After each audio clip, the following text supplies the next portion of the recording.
Well, hello everyone and welcome to Mathematics Tutorial 9, this one on trigonometry.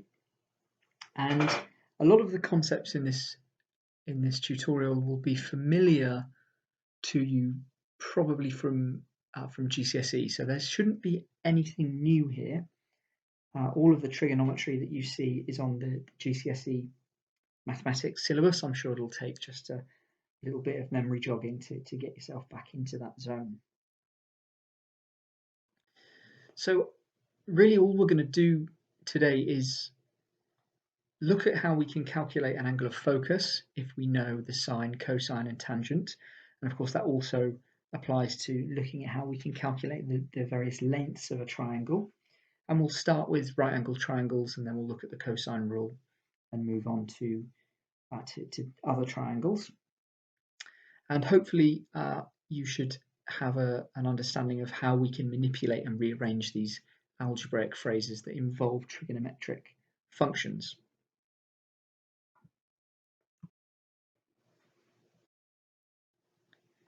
So we'll start with some very basic trigonometric functions.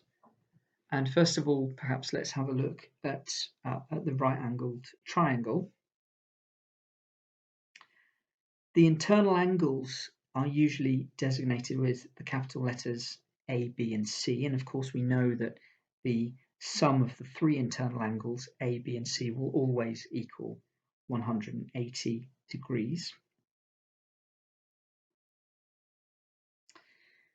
The angles here A and B can vary between 0 and 90, but angle C here is our right angle, so that has to be 90 degrees.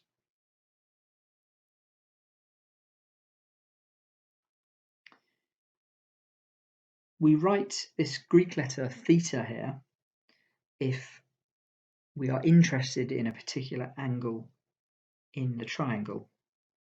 If there's an angle of focus, perhaps one that we're trying to calculate, we denote it as theta.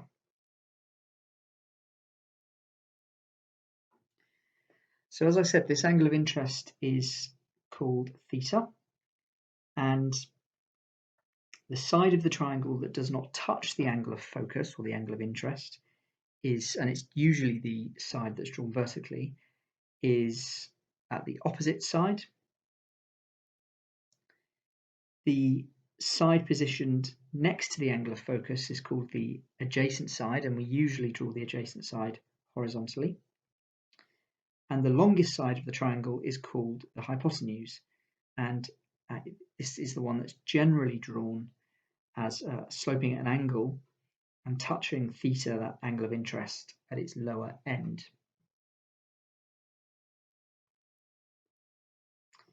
Now there's a very simple phrase that I'm sure you will remember that we can use to think about these trigonometric functions, and that is the SOHCAHTOA phrase. So the sine here is defined as the ratio of the adjacent to the hypotenuse. So sine theta here is equal to the opposite over the hypotenuse.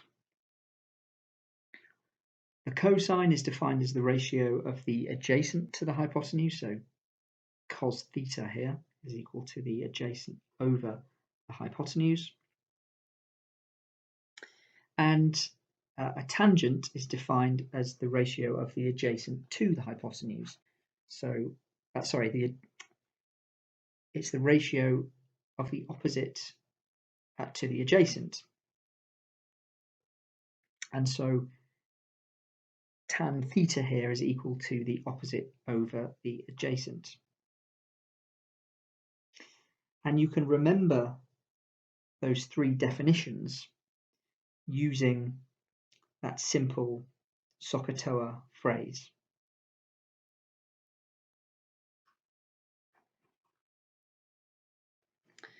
So let's imagine that we are given a triangle and we have the value for two of the sides. So take a look at my right angle triangle here. I have the value of two sides as 3 and 4 centimeters. Let's first find the value for that missing side. Well, I can use Pythagoras' theorem to find the value of the missing side here, because I know that a squared plus b squared is equal to c squared. So 3 squared plus 4 squared is equal to the length of my missing side squared. So 9 plus 16 is equal to c squared. And if I square root both sides of that equation, then I yield the value of my missing side as 5. So there's Pythagoras' theorem there. Hopefully everyone's familiar with that. And now we can find the 3 simple trigonometric functions. So sine theta is equal to 4 over 5, which is equal to 0.8. Cos theta is equal to 3 over 5, which is equal to 0.6. And tan theta is equal to 4 over 3, which is equal to 1.3. So we can calculate the values for sine theta, cos theta, and tan theta.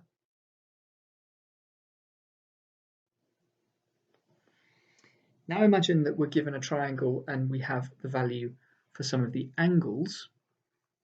For example, here we know the value of the right angle is equal to 90, and we know this value theta is equal to 38 degrees. And imagine that we also know the value of one of the sides. And we can use these simple trigonometric functions to work out the value of this unknown length, x. So in this case, the value of the opposite side.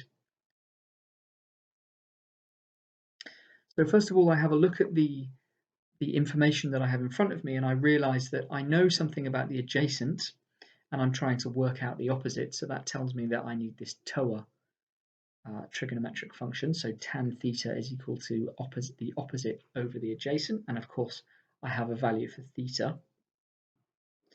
So tan, or the tangent of 38 degrees, is equal to x, my unknown opposite, divided by 42.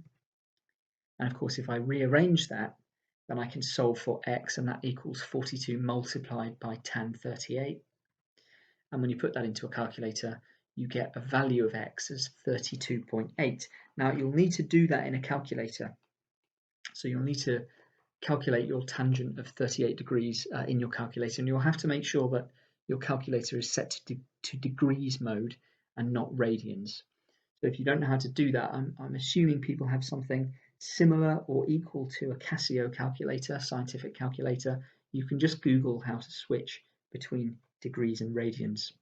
But for these questions, make sure you've got your calculator set to degrees. Now, I'm sure, like me, when you're in school, you ask the question, what's the point in learning all of this? Well, there are, aside from a myriad of applications of trigonometry and engineering, there are some very distinct applications in chemistry. There are applications of trigonometry in nuclear magnetic resonance spectroscopy and other forms of spectroscopy. An abundance of trigonometric functions are found in physical chemistry, not least when you're considering how a molecule behaves on a surface. So have a look at this simple carbon-carbon bond here on a surface. We can work out the projected length of a carbon-carbon bond on a surface if we know something about the bond length of a carbon-carbon bond, which of course we do, is it's equal to 154 picometers. We can work out this projected length here, which is the length, the so-called length that the carbon-carbon bond projects onto the surface. So when you have a look at the information we've got here, we have the length of one of the sides. Of course, we have the length here of the hypotenuse, the longest side of that triangle, and we have a value for theta here, and we're trying to work out the value of the adjacent length, which is our projected length. So we know that we are using cos theta equals the adjacent over the hypotenuse, the so-called ka part of that SOHCAHTOA. So cos 60 degrees then is equal to my projected length divided by 154 picometers. And when I rearrange that, I can solve for projected length and come up with an expression for my projected length as cos 60 degrees multiplied by 154. And when I do that, I calculate a projected length of 77 picometers. So trigonometry does have an application in chemistry.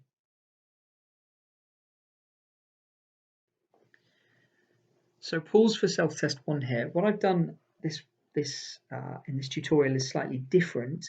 I've supplied a question and solution booklet for the tutorial on Moodle, so you can look at the questions and solutions.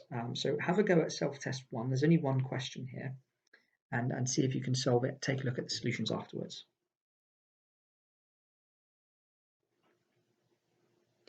So there's one other piece of trigonometry that finds use in chemistry, and that's the cosine rule. Sometimes we want to determine the properties of triangles that don't have a right angle. So here we've got to employ the cosine rule, and the cosine rule is basically an extension of Pythagoras' theorem. It says that c squared equals a squared plus b squared minus 2ab cos c. And when we use the cosine rule, we simply ensure that the angle of focus is always c.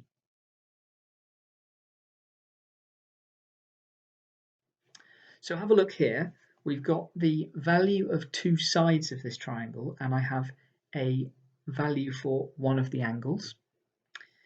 So I can populate my cosine rule, and I simply make sure that the angle of interest, cos C, is equal to 92, and therefore C is opposite that and is the value that we're trying to solve. So I've renamed that x squared.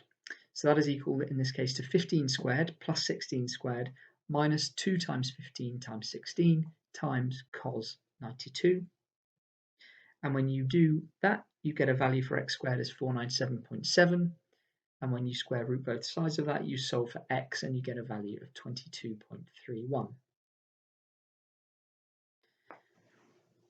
Have a go at self-test 2 then, using that previous example as a guide. And again, all of the answers and the solutions are found in the booklet that accompanies this tutorial. So a brief introduction to trigonometry there. That's all we have time for this week. Thank you very much.